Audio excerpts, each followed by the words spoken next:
दीदी धर्म संकट न्यूजकट परवर्ती प्रसंग ममता बनर्जी को कल्याण बनर्जी अल्टीमेटम कहले या तो अभिषेक को बाछ नहले मते बाछ।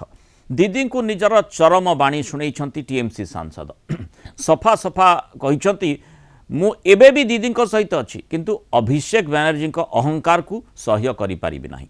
दीदी निष्पत्ति नियंतु जे से कौन करने को चाहूँगी ए पर्यंत मु तांको सहित अच्छी किंतु जदि से अभिषेक सहित जीवाक निष्पत्ति नियंती तेबे मु मोर निष्पत्ति नेबी।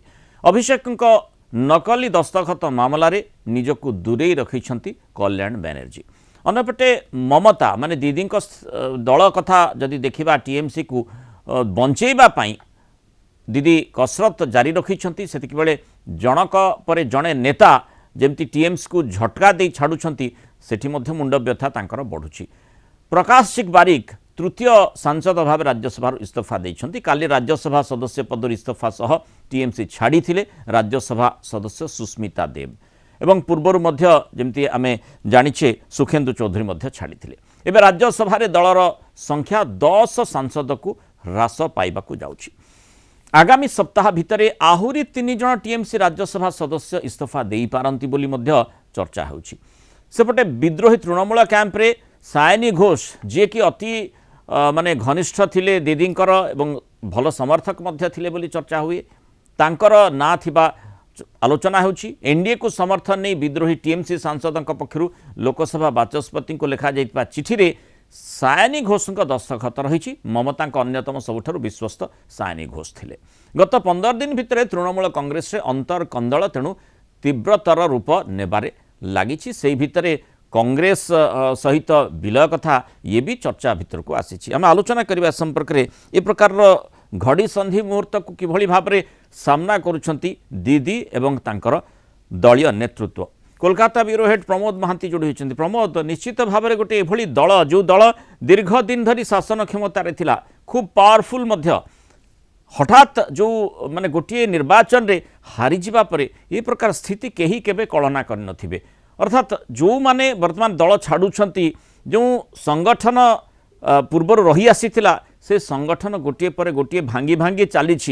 तेणु ये निश्चित भाव में दीदी चिंताजनक स्थिति उत्पन्न करुच्ची। दीदी एकला चलो नीति रे आगो को बढ़िबेनी तो देखो वर्तमान तृणमूल कांग्रेस जो स्थिति को आसी तार स्थितावस्था केते दूर बजाय रहिबो ता प्रत्येक राजनैतिक महल एक चर्चार प्रसंग पलटि। आमे जानती जे तृणमूल कांग्रेस 13 जन राज्यसभा सदस्य थे वर्तमान 9 जन रे पहुंचନ୍ତି। किछि दिन पूर्व सुखेंदु शेखर राय एवं सुस्मिता देव इस्तीफा देथिले। परवर्ती पर्याय प्रकाश जी के बराह को इस्तीफा देथिया बेले आज अभिनेत्री कोयल मल्लिक इस्तीफा देथिले। तेणु ये 4 जन इस्तीफा देवा परे राज्यसभा सदस्य संख्या कमिटी एवं यह जानती जे पूर्वतन मंत्री गायक बाबुल सुप्रिय आईनजीवी मेनका गुरुस्वामी एवं पूर्वतन पुलिस कमिशन राजीव कुमार वर्तमान आम वास्तव दृष्टि को देखिले जे सेमाने कार्यत नीरव रहउछन। कारण परिस्थिति जो रूप धरिची सेतिरे सेमानक नाम रे केउ समय रे तदंत आसीबो बा से विभिन्न विवाद रे सेमाने संदेह होई परिबे सेमानक मते वर्तमान भय सृष्टि करछि।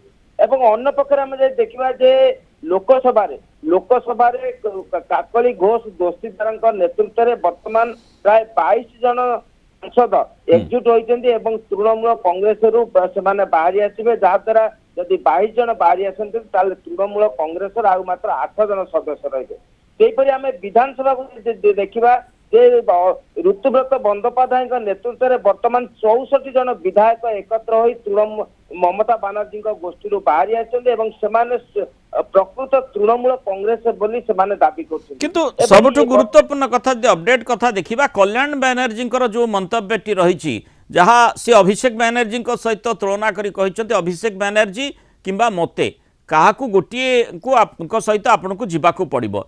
ये गोटे माने गोलक धंदा गोटे दोछकी रे दीदी को टाणी दोनी के प्रसंगटी देखो मुनाल बाबू आम जानती जे कल्याण बंदोपाध्याय सांसद कल्याण बंदोपाध्याय एवं तृणमूल कांग्रेस सर्वभारतीय संपादक एवं सांसद अभिषेक बंदोपाध्याय विवाद दीर्घ दिन धरी लगी रही ସେମାନଙ୍କ ବିଷୟ ସତ ଯେପରି ପାଉଁଶ ତଳର ନିଆଁ ଭଳି ପରିଦୃଷ୍ଟ ହୁଏ। କିନ୍ତୁ ଆମେ ଜାଣନ୍ତି ଯେ ନକଲି ସ୍ୱାକ୍ଷର କରିଥିବା ଘଟଣାରେ ଅଭିଷେକ ବନ୍ଦୋପାଧ୍ୟାୟ ଛନ୍ଦି ହୋଇ ପଡିଛନ୍ତି ଏବଂ ତାଙ୍କ ପକ୍ଷରୁ ଗତକାଲି ଆଇନଜୀବୀ କଲ୍ୟାଣ ବନ୍ଦୋପାଧ୍ୟାୟ କୌଶିକ ଚନ୍ଦ୍ର ଖଣ୍ଡପୀଠରେ ସେ ଆବେଦନ କରିଥିଲେ। କିନ୍ତୁ ସେଇ ଆବେଦନ କରିଥିବା ବେଳେ ଆଜି ହଠାତ୍ ଦେଖାଗଲା ଯେ ଅଭିଷେକଙ୍କ ନିର୍ଦ୍ଦେଶରେ ଅନ୍ୟ ଜଣେ ଆଇନଜୀବୀ ସେଇ ମକଦ୍ଦମାରେ ନିଜ ସୱାଲ କରିବେ ବୋଲି ଉପସ୍ଥିତ ଥିଲେ। ତେଣୁ କଲ୍ୟାଣ ବନ୍ଦୋପାଧ୍ୟାୟ ନିଜକୁ ଅପମାନିତ ବୋଧ କରିଛନ୍ତି ଏବଂ ସେ କହିଛନ୍ତି ଯେ କଲ୍ୟାଣର ଏତେ ଅଭିଷେକ ବନ୍ଦୋପାଧ୍ୟାୟର ଏଭଳି ଆସ୍ପର୍ଦ୍ଧ ଆସିଲା ଯେ ମୋତେ ନ ଜଣାଇ ତାର ନୂତନ ଓକିଲ ନିଯୁକ୍ତି କରିଛି। ତେଣୁ ସେ ଏବଂ ତାଙ୍କ ପୁତ୍ର ସେ ଏଇ ବିବାଦ ଏଇ ମକଦ୍ଦମାରୁ ସେ ମଧ୍ୟ ଚାଲି ଆସିଛନ୍ତି। ତେଣୁ ବର୍ତ୍ତମାନ ପରିସ୍ଥିତିରେ ଅଭିଷେକ ବନ୍ଦୋପାଧ୍ୟାୟ ଯେ ଯୋଉ ନକଲି ସ୍ୱାକ୍ଷର ଘଟଣାରୁ ଯୋଉ ରକ୍ଷା କବଚ ପାଇବା ପାଇଁ ଯୋଉ ଆବେଦନ କରିଥିଲେ କାର୍ଯ୍ୟତଃ ତା ଭଣ୍ଡୁର ହୋଇଯାଇଛି। ତେଣୁ ବର୍ତ୍ତମାନ ପ୍ରତିଟି ଦିଗରୁ ତୃଣମୂଳ କଂଗ୍ରେସ ପାଇଁ ବିପଦ ଆସିଛି। ତେଣୁ ନିଶ୍ଚିତ ଭାବରେ ଦିଦିଙ୍କ ପାଇଁ ବିଷମ ସ୍ଥିତି ଚାରିଆଡୁ ଯଦି ଦେଖିବା ସେପଟେ 20 ରୁ 22 ସାଂସଦ ଲୋକସଭାରେ जो पत्रटी देखिं से भितर जो विश्वस्तों कथा चर्चा हुए दीदी सहित लगातार आम देखीचे निर्वाचन समय से माने पाखरे रही आसुथिले सेमानकर स्वाक्षर थिबा नै चर्चा होउछि अर्थात दीदी से माने भरोसा करि पारुनांती एवं एपटे जहाँ आम देखुचे जनक परे जणे सांसद राज्यसभा माने दीदी हाथ छाड़ुछंती तेणु चिंताजनक स्थिति दीदी बर्तमान 10 सांसद राज्यसभा रे ए प्रकार सूचना रही सहित आगामी समय कहुई आहुरी राज्यसभा सदस्य दीदी हाथ छाड़ी पारती एपटे कल्याण बनर्जी जो भाई भाव में अल्टीमेटम देले अभिषेक बनर्जी किंबा मते उभय भितर क्या जनक सहित तुमको जावाक पड़ो दीदी निश्चित ये गोटे विषम स्थिति उत्पन्न रही। बहुत धन्यवाद प्रमोद महांती विस्तृत आलोचना और सूचना सहित रही।